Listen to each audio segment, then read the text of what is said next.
सर्वांना जय जिजाऊ, जय शिवराय, जय लहुजी, जय अण्णाभाऊ, जय बिरसा, जय संत सेवालाल व तमाम सर्व बहुजन महापुरुषांना मी वंदन करतो.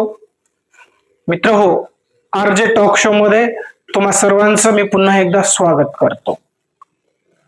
मागच्या काही दिवसांमध्ये लोकस्वराज्य आंदोलनाचे संस्थापक अध्यक्ष आदरणीय प्राध्यापक डॉक्टर रामचंद्र भरांडे सर यांच्या नेतृत्वाखाली पुणे येथील समाज कल्याण आयुक्तालयाच्या समोर समाज कल्याण आयुक्तालयाच्या सहीने जे एक जाचक परिपत्रक काढण्यात आलेलं होतं, ते परिपत्रक रद्द व्हावं आणि सामाजिक न्यायाचं तत्व कायम या महाराष्ट्रामध्ये टिकून राहिलं पाहिजे म्हणून ज्यांनी आंदोलनाचा इशारा दिला, आंदोलन केलं आणि ते आंदोलन यशस्वी सुद्धा केलं. त्याच लोकस्वराज्य या संघटनेचे महाराष्ट्र युवा अध्यक्ष, युवा प्रमुख आदरणीय व त्या आंदोलनामध्ये ज्यांनी हिरिरीचा भाग घेतला आणि हे जाचक अटीचं प्रपत्र रद्द करण्यासाठी ज्यांनी आंदोलन केलं, प्रत्यक्ष आंदोलन केलं, ते सन्माननीय ॲडव्होकेट दत्तराजजी गायकवाड हे आपल्यासोबत बोलण्यासाठी आहेत. आज आपण त्यांच्याकडून जाणून घेऊया की या आंदोलनाची नेमकी पार्श्वभूमी काय आहे, हे आंदोलन का करावं लागलं आणि त्यावर हे आंदोलन तुम्ही जे बंद केलं म्हणजे नेमके सरकारकडून तुम्हाला कुठले आश्वासने मिळालेले आहेत आणि हे प्रपत्रक जाचक कशा पद्धतीचं होतं यावर सर्व अंगानं तुम्ही आम्हाला माहिती द्यावं अशी मी आपणास विनंती करतो. तर मी ॲडव्होकेट दत्तराज गायकवाड. आपण म्हणालात जे प्रश्न आपण विचारलेला आहे अतिशय चांगल्या मुद्द्याला आपण हात घातलात. तर जे आपला प्रश्न आहे त्या प्रश्नाच्या एकूणच अनुषंगाने त्याची जी काही पार्श्वभूमी आहे ती मी आपणाला सांगणार आहे. त्याची पार्श्वभूमी सांगा, हे आंदोलन करण्याची गरज का पडली ते सांगा, किंवा हे असं प्रपत्रक कुणाच्या आदेशाखाली, कुणाच्या दबावाखाली आणलं गेलेलं आहे का याची पण सविस्तर माहिती तुम्ही या संपूर्ण महाराष्ट्रासमोर गेली पाहिजे. याची तुम्ही दक्षता घेऊन आपलं मत मांडावं. तर महाराष्ट्रातील अनुसूचित जातीमधील अर्थात एससी कॅटेगरीमध्ये 59 जाती आहेत. त्या सर्व मुलांकरिता समाज कल्याण आयुक्ताच्या माध्यमातून अर्थात सरकारच्या माध्यमातून महाराष्ट्रात जी वसतिगृह आहेत त्या वसतिगृहामध्ये प्रवेश दिला जायचा आणि तो प्रवेश अशा पद्धतीने दिला जायचा की 1984च्या GR प्रमाणे दिला जायचा. ही प्रथम बाब आपल्याला समजून घेणं अत्यंत गरजेचं आहे, तेव्हा आपल्याला परिपत्रक समजणार आहे. आणि मग 1984चा GR काय होता, 1984च्या GR मध्ये काय तरतुदी होत्या हे आपल्याला समजून घ्यावं लागणार आहे. आणि म्हणून 1984च्या GR मध्ये अशा तरतुदी होत्या की 59 जातीच्या सर्व मुलांना माग असेल, महार असेल, पूर्वाश्रमीचा महार असेल, आजचा बौद्ध असेल, अनुसूचित जातीतील 59 जाती ज्या आहेत त्या सर्व 1984च्या कायद्यानुसार वसतिगृहाला प्रवेश प्रक्रिया आणि सर्व राबवल्या जात होत्या. आणि ती भरती प्रक्रिया कशी होती तर प्रत्येक जात समूहाला त्या मातंग असेल, चर्मकार असेल यांना 30% त्यांची मर्यादा होती. म्हणजे 30% एकूण भरती प्रक्रियेमध्ये जे काही मुलं असतील XYZ आकडा त्याचा फिक्स आपल्याला सांगता येणार नाही, त्यामुळे त्याची प्रक्रिया आपल्याला भरती प्रक्रिया समजून घ्यावं लागणार आहे की ही 30% मर्यादा होती. आणि त्या 30% भरती प्रक्रियेच्या मर्यादेमध्ये सर्व मुलं त्या ठिकाणी आपापल्या परीनं आपापल्या गुणवत्तेप्रमाणे त्या ठिकाणी हॉस्टेलमध्ये प्रवेश करायचे आणि उच्च शिक्षण असेल किंवा 12वी नंतरचं शिक्षण असेल तिथे त्यांना ते राहून शिकायची वगैरे व्यवस्था व्हायची. परंतु गेल्या महिन्याच्या 24 तारखेला अर्थात जुलै महिन्याच्या 24 तारखेला हे परिपत्रक काढून त्या ठिकाणी ज्या समाज आयुक्तालयाचे मॅडम आहेत दीपा मुधोळ मुंडे मॅडम यांनी एक जाचक असं परिपत्रक काढून त्या परिपत्रकामध्ये स्पष्ट आणि स्वच्छ अक्षरामध्ये असं आपल्या विषयामध्ये सांगितलेलं आहे की 1984चा सदर GR आम्ही रद्द करून आम्ही या ठिकाणी गुणवत्तेप्रमाणे अर्थात कॉम्पिटिशन मध्ये उतरणाऱ्या पोरांसाठी आम्ही हे भरती प्रक्रिया राबवणार आहोत. अर्थात मेरिट प्रमाणे आम्ही या ठिकाणी भरती प्रक्रियेत आम्ही जाणार आहोत किंवा भरती प्रक्रिया आम्ही करणार आहोत. तेव्हा महाराष्ट्रातल्या बऱ्याच जात समूहांना यांचा मी थोडस तुम्हाला थांबवतो साहेब.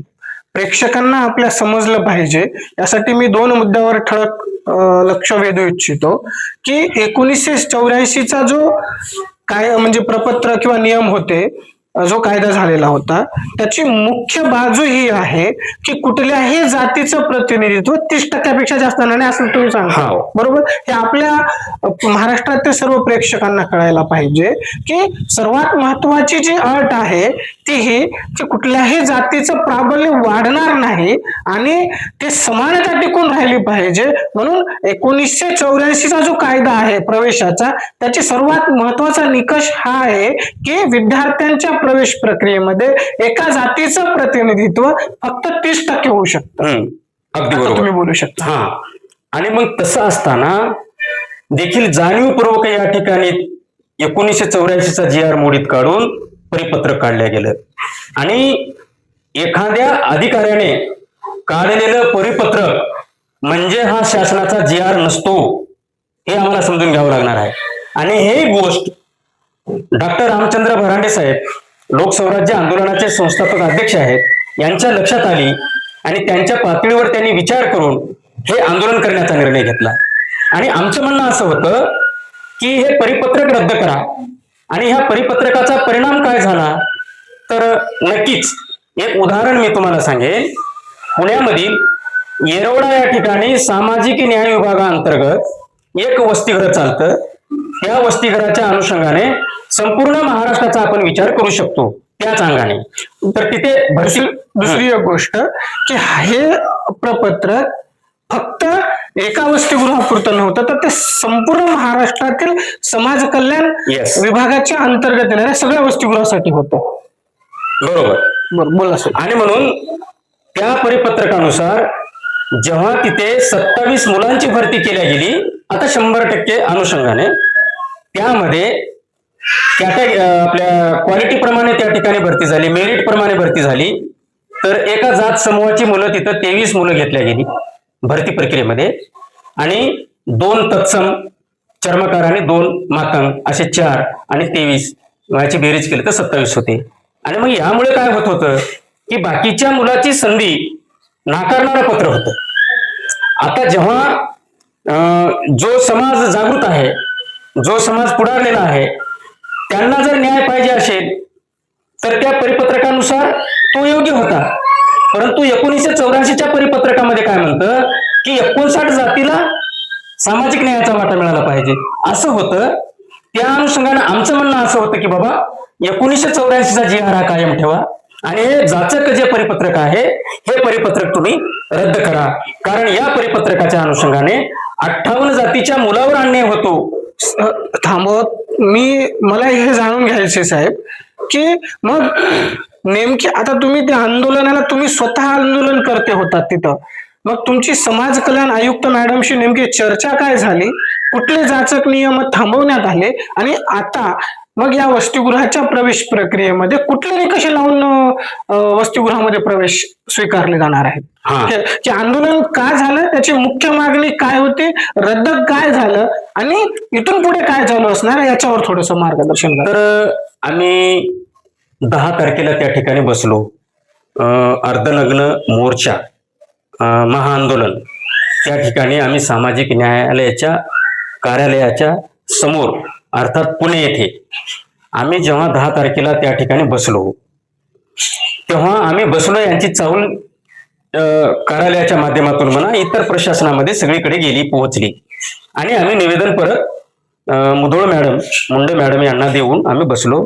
मुंडे मॅडम सोबत थोडी प्रायमरी लेवलवर थोडीफार चर्चा झाली, निवेदन देऊन आम्ही बसलो. परंतु तिथले जे सह आयुक्त आहेत, उपायुक्त आहेत आदरणीय जाधव साहेबांनी आमची मीटिंग केली, आमच्यासोबत चर्चा केली एका पोलीस कर्मचाऱ्याच्या माध्यमातून आणि त्यांनी आम्हाला ते समजून सांगितलं की आम्ही मधला काहीतरी मार्ग आम्ही काढू, असं मंत्रालयामध्ये चर्चा होत आहे, आम्ही असं ऐकलेलं आहे आणि असा आमचा विचार आहे. तर विचार काय होता की आता जी काय भरती झालेली आहे ती राहू द्या, परंतु येणाऱ्या ज्या काय भविष्यामध्ये जे मुलं भरती करायचे आहेत, भरती प्रक्रियेमध्ये घ्यायचे आहेत, तेव्हा आपण इतर जातीच्या मुलांना प्राधान्यक्रमाने घेऊ, म्हणजे एका जातीचं प्राबल्य दिसणार नाही. हा एक आमचा तोडगा आहे किंवा मार्ग आहे, असं त्यांनी मधला मार्ग सांगितला. तेव्हा आम्ही त्यांना सपशेल नाकारण्याचं काम केलं. आम्ही म्हणालो साहेब हे मार्ग होऊ शकत नाही, असं होऊच शकत नाही, तुम्ही हे रद्दच करा आणि जर तुम्ही रद्द नाही केलं तर आम्ही आंदोलन तीव्र करू, किंबहुना महाराष्ट्रातला मातंग समाज आणि तत्सम जे बाकीच्या 57 जाती आहेत त्या आम्ही सोबत घेऊ आणि या ठिकाणी आम्ही फार मोठं आंदोलन उभं करू. हे परिपत्रक आहे, हे GR नाही, हा GR नसून परिपत्रक. तुम्ही जर या परिपत्रकानुसार जर अशा पद्धतीचं काम कराल तर हे एका जातीचं प्राबल्य या ठिकाणी वाढेल आणि इतर जातीवर अन्याय होईल. असं जर व्हायचं नसेल तर आपल्याला हे परिपत्रक रद्द करावं लागेल आणि 1984चा GRच लागू करावा लागेल. तेव्हा परत दुसऱ्या दिवशी आमच्या पुण्याच्या काही मंडळीने आणि संघटनेचे आमचे नेते पदाधिकारी बरेचसे 10-20 लोकांचं शिष्टमंडळ मॅडम सोबत बसून चर्चा झाली. त्यामध्ये सविस्तर चर्चा 1-1.5 तासाची चर्चा झाली आणि त्यामधून असा मार्ग निघाला. आमच्या कार्यकर्त्यांनी पण प्रश्न मॅडमना केला की तुम्ही कुणाच्या दबावाखाली येऊन हे परिपत्रक काढलात, असं परिपत्रक तुम्हाला काढण्याची गरज काय होती? जेव्हा 1984च्या GR प्रमाणे आपली मुलं शिकत होती, गुणागोविंदाने या ठिकाणी राहत होती, कुठलाही वाद नव्हता, काही नव्हतं, परंतु हे तुम्ही मध्येच मॅडम परिपत्रक काढलं आणि एक महाराष्ट्रामध्ये 20 घालवण्याचं काम केलंय. तर हे कुणाच्या म्हणण्यावरून केलं? मॅडम हसल्या, मॅडम काही बोलल्या नाहीत. मॅडमचं असं म्हणणं होतं तुम्हाला समजलेलं आहे, आता मी याच्यावर सविस्तर काही सांगू शकत नाही, परंतु ज्या सहीने मी जे परिपत्रक काढलेलं आहे तेच माझ्याच सहीने हे परिपत्रक मी रद्द करू शकतो, एवढा मला पॉवर आहे, एवढा मला अधिकार आहे, हा मी विश्वास आपल्याला देतो. असा आम्हाला त्यांनी विश्वास दिला आणि ते परिपत्रक रद्द केलं आणि तो GR लगेच त्याच दिवशी 15 ऑगस्टच्या अगोदर म्हणजे 14 ऑगस्टला सरकार दरबारी तो GR जाहीर झाला आणि तो सगळ्या महाराष्ट्रामध्ये प्रदर्शित झाला, सगळ्याकडे तो प्रकाशित झाला. म्हणजे आज तुम्हाला समाज कल्याण आयुक्त मॅडम कडून लेखी स्वरूपात जे प्रपत्र काढण्यात आलं होतं 24 जुलैला ते रद्द करण्यात आलेलं आहे व 1984च्या कायद्यानुसारच हॉस्टेलची वसतिगृहाची प्रवेश प्रक्रिया इथून पुढे चालू राहणार आहे, असं लेखी त्यांनी दिलेलं आहे का तुमच्याकडे? हो, धन्यवाद. आतापर्यंत आपण या जाचक अटीच्या संदर्भानं जे पुणे येथील समाज कल्याण आयुक्तालयाच्या समोर आंदोलन झालं, त्या आंदोलनाचे आंदोलनकर्ते आदरणीय दत्तराजजी गायकवाड यांच्यासोबत आपण त्यांचं मत जाणून घेतलेलं आहे. तर एकंदरीत समाज कल्याण विभागाच्या अंतर्गत ज्याही योजना चालतात त्या समता, बंधुता, न्याय आणि समानतेचं वाटप झालं पाहिजे या मूळ उद्देशाने ह्या योजनांची राबवणूक केली जाते. मात्र या पुरोगामी महाराष्ट्रामध्ये असे जाचक प्रपत्र निघून कुठल्या तरी एका जातीचंच प्राबल्य वाढेल तर हा समानतेचा न्याय होऊ शकत नाही. म्हणून लोकस्वराज्य आंदोलनाने याची दखल घेतली आणि शासन दरबारी आपला आवाज मांडला. ज्या उद्देशापायी या वसतिगृहाची निर्मिती झाली की अखेरच्या जात समूहातील लोक इथे येतील, शिकतील आणि या मुख्यधारेचे भाग बनतील, शिकून या सामाजिक लढ्याचे पाईक बनतील. त्याच मुख्य उद्देशाला तडा तर जात नाही ना, असे प्रश्न महाराष्ट्रामध्ये निर्माण होत आहेत. आणि म्हणून इथून पुढेही समाज कल्याण विभागाने असे कुठलेही एखाद्या समूहाला जाचक ठरतील किंवा त्याच्यावर अन्याय होईल असे प्रपत्र काढण्या अगोदर समाजातील विद्वानांशी तज्ञांशी चर्चा करूनच असे घेतले पाहिजे असं मला वाटतंय. सामाजिक न्यायाच्या वाटपाच्या तत्वाला कुठेही मुरड जाणार नाही याची काळजी घेऊन हे सगळे काम आपल्याला करावं लागतील असं माझं स्वतःचं मत आहे. इथून पुढेही समाज कल्याण आयुक्त मॅडम आणि समाज कल्याण मंत्री याची काळजीने दखल घेतील आणि असे एखाद्या जात समूहावर किंवा एकाच जातीला त्याचा फायदा भेटेल आणि इतर जाती त्या लाभापासून वंचित राहतील असे कुठलेही प्रपत्र निघणार नाहीत याची अपेक्षा आपण करूया. या व्हिडिओत सध्या तरी इतकंच. बघत राहा आरजे टॉक शो आणि चॅनलला लाईक करा, सबस्क्राईब करा आणि कॉमेंट सुद्धा करा. धन्यवाद. जय भारत, जय संविधान.